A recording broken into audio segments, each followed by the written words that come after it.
रात के 11 बज चुके थे और सुनील की बेटी रितु सो चुकी थी। तो सुनील ने उसके कमरे का दरवाजा बंद किया और अपनी पत्नी के खास कमरे में चला गया। हाँ, खास कमरा। दरअसल सुनील की पत्नी कविता तंत्र मंत्र के काम में बहुत माहिर थी। इतनी ज्यादा माहिर कि अगर उसकी बुरी नजर किसी पर पड़ जाए तो वो नजर उतारे नहीं उतरती थी। तो कविता अपने तंत्र मंत्र से जुड़े काम देर रात अपने उसी खास कमरे में किया करती थी। तो जब कविता का पति सुनील उसके कमरे में जाकर बैठा तो उसने कहा, क्या हुआ, परेशान क्यों दिख रहे हो? मैं बस यही सोच रहा था कि कहीं तुम कमजोर तो नहीं हो गई। क्या मतलब? मतलब ये कि तुम इतने महीनों से मेरे छोटे भाई और उसके परिवार पर टोटके करने की कोशिश कर रही हो, पर अभी तक उन पर कोई खास असर पड़ा नहीं है। वो तो अब भी वैसे ही हंस खेल रहे हैं। कहीं तुम अपनी विद्याएं भूल तो नहीं गई? शुक्र मनाओ कि तुम मेरे पति हो, वरना अगर किसी और ने मुझसे इस तरह से बात की होती तो। मुझे गलत मत समझना, मुझे तुम्हारी विद्या पर पूरा भरोसा है, पर बीते समय के साथ मेरे अंदर की बेचैनी भी बढ़ती जा रही है। तुम चिंता मत करो, बस कुछ ही दिनों की बात है। मैंने जो अब सोचा है उसके बाद तुम्हारे भाई और उसके छोटे से परिवार को संभलने का भी मौका नहीं मिलेगा।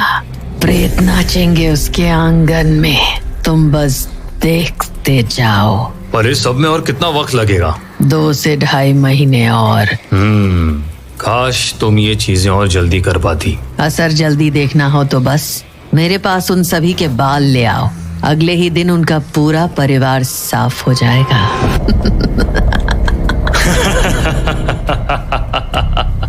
कविता का वो खास कमरा उसके और सुनील के ठहाकों से गूंज रहा था, पर वो दोनों ये नहीं जानते थे कि उनका छोटा भाई अनिल खिड़की से छिपकर उनकी सारी बातें सुन रहा था।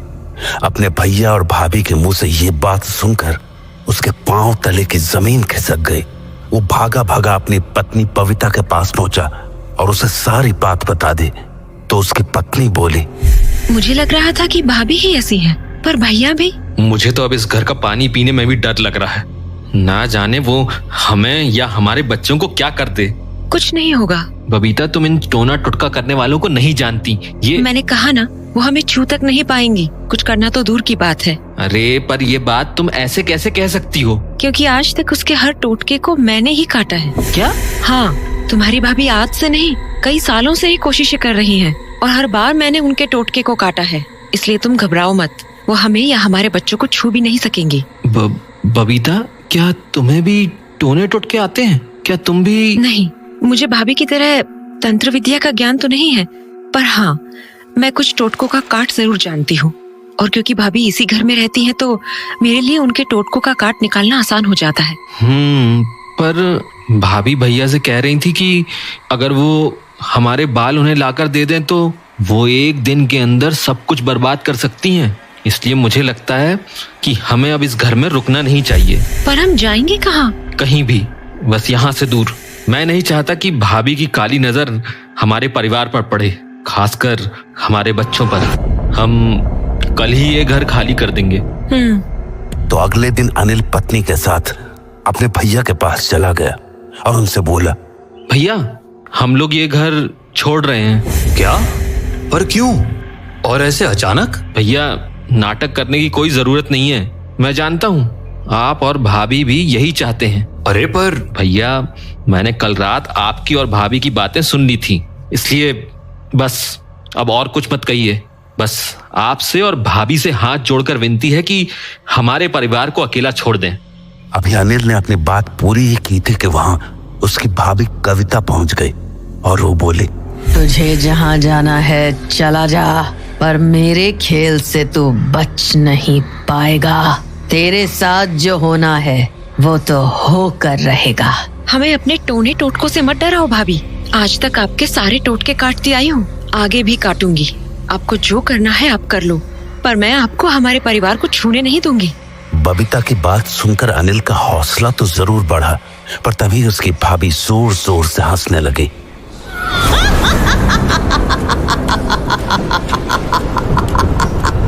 दो महीने, बस 2 महीने में तुझे समझ आ जाएगा कि मैं क्या कर सकती हूँ। तेरे घर पे मातम नहीं मनवा दिया तो मेरा नाम कविता नहीं। अपनी भाभी के मुंह से ऐसी बातें सुन के अनिल और सहम गया और उसने वो घर छोड़ दिया। पर नए घर में आने के बाद भी बुरे ख्यालों ने उसका पीछा नहीं छोड़ा था। उस घर को छोड़े हुए 1 हफ्ता हो चुका है, फिर भी मन में अजीब अजीब ख्याल आ रहे हैं। कहीं भाभी ने जो कहा है वो सच ना हो जाए। मैंने कहा ना, तुम परेशान मत हो। मुझे अपने बजरंग बली पर पूरा भरोसा है, वो ऐसा कुछ नहीं होने देंगे। पर अगर भाभी ने सचमुच कर दिया तो? पता नहीं, मेरा तो दिल बैठा जा रहा है। अनिल का दिल बैठना लाजमी था, क्योंकि कविता ने वो बात मजाक में नहीं बोली थी। उसका इरादा साफ था, वो अनिल और उसके परिवार को तड़पता हुआ देखना चाहते थे। इसीलिए उसने अपनी तंत्र साधना और ज्यादा बढ़ा दी थी। वो हमेशा ही अपने उस कमरे में बैठी रहती थी और अब तो उसके साथ उसका पति सुनील भी वहां बैठता था। मुझे लगा नहीं था कि अनिल की पत्नी भी ये सब जानती है, तभी वो तुम्हारे टोटकों को काट दिया करती थी। चिंता मत करो, अब जो उनके साथ होगा वो झेल नहीं पाएंगे। अच्छा ही हुआ कि दोनों ये घर छोड़ दिए। पहले उन लोगों के कारण मुझे छुप छुप कर अपनी साधना करनी पड़ती थी, पर अब ऐसा नहीं है। अब की बार का खेल ऐसा खतरनाक होगा कि उनकी पुश्तें याद रखेंगी। अब की बार मैं उन पर वो छोड़ूंगी जिससे छुटकारा तभी मिलेगा जब उनके शरीर से प्राण निकल जाएंगे। कविता और सुनील अपनी बातों में इतने मगन थे कि उन्हें पता ही नहीं चला कि उनकी बेटी रितु ने खिड़की के पीछे से सब कुछ सुन लिया था। रितु अपने अनिल चाचा की दुलारी थी। शायद वो उन्हें अपने पिता से भी ज्यादा मानती थी, इसलिए अपनी माँ के मुंह से ऐसी बातें सुनने के बाद वो भागी भागी अनिल चाचा के घर चली आई और उन्हें सब कुछ बता दिया। वो सारी बातें सुनने के बाद अनिल बोला, बेटा तुमने पक्का ये सुना था? हाँ चाचू, सच्ची। बबीता ये तो जिद पर अड़ गए हैं।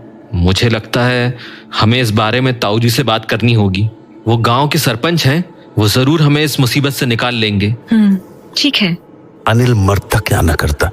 अपनी इस समस्या का हल निकालने के लिए वो गांव के सरपंच ताऊ के पास पहुंच गया और जब उसने ताऊ को सारी बातें बताई तो ताऊ ने कहा, बात तो बड़ी है अनिल बेटा, पता नहीं सुनील को क्या हो गया है। ये ऐसा तो बिल्कुल नहीं था। हाँ ताऊ जी, पिताजी की मौत के बाद सब कुछ बदल गया। नहीं बेटा नहीं, चीजें बदलना बहुत पहले शुरू हो गया था। मतलब ये कि तेरे भाई की शादी होने के बाद से ही तेरे पिता का बर्ताव अजीब सा हो गया था। मन वो अपने होश में ही ना हो।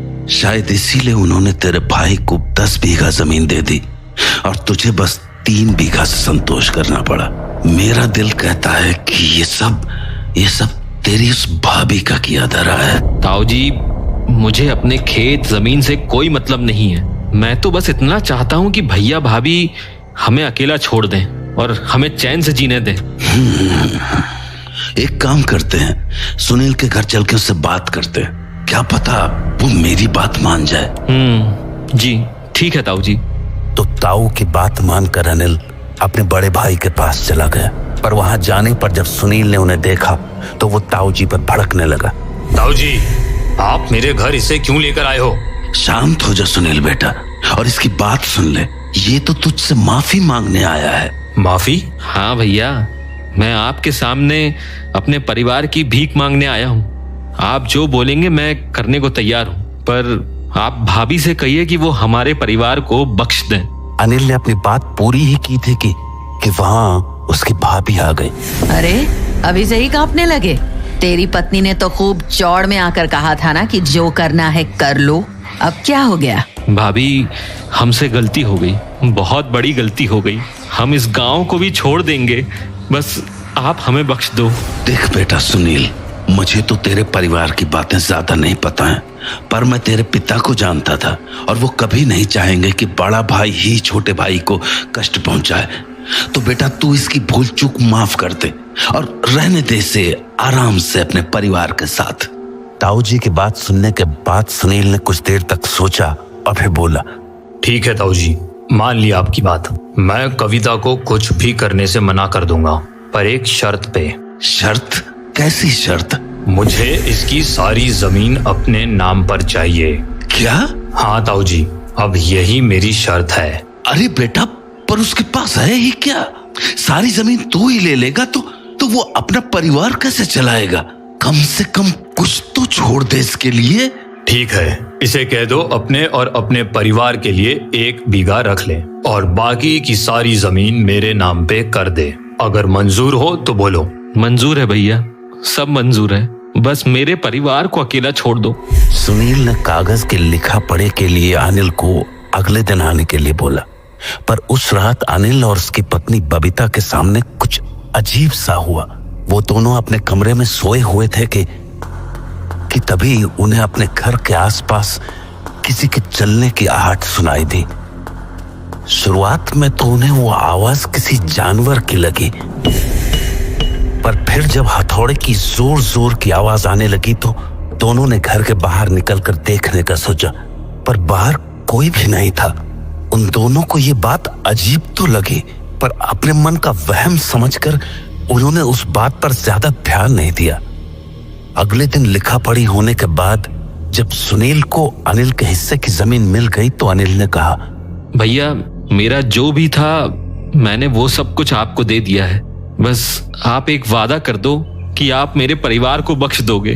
अनिल की बात सुनकर सुनील मुस्कुराया और अपनी पत्नी कविता की तरफ देखकर बोला, कविता, तुम इसके घर पर जो 2 महीने में करने वाली थी ना, वो अब 2 दिन में करके दिखाओ।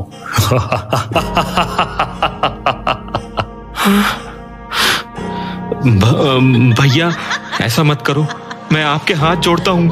अब हाथ जोड़ने का कोई फायदा नहीं है, क्योंकि खेल शुरू हो चुका है। घर जा, तुझे सब समझ आ जाएगा। कविता की बात सुनते ही अनिल ताऊ जी के साथ भागा भागा अपने घर पहुंचा। वहां देखा तो उसकी पत्नी सामने के आंगन में बैठकर बेटे के पैरों में पट्टी बांध रही थी। बेटे के पैरों से खून निकलता देखकर उसने पूछा, ये इसके पैर में चोट कैसे आ गई? पता नहीं, अभी तो ठीक ठाक खेल रहा था, ना जाने वहाँ कोने पे कौन कील ठोक गया, वही कील इसके पैर में चुभ गई। कील ठोक गया? हाँ, वहाँ आंगन के कोने में। अनिल को ये बात थोड़ी अजीब सी लगी और लगनी भी चाहिए थी।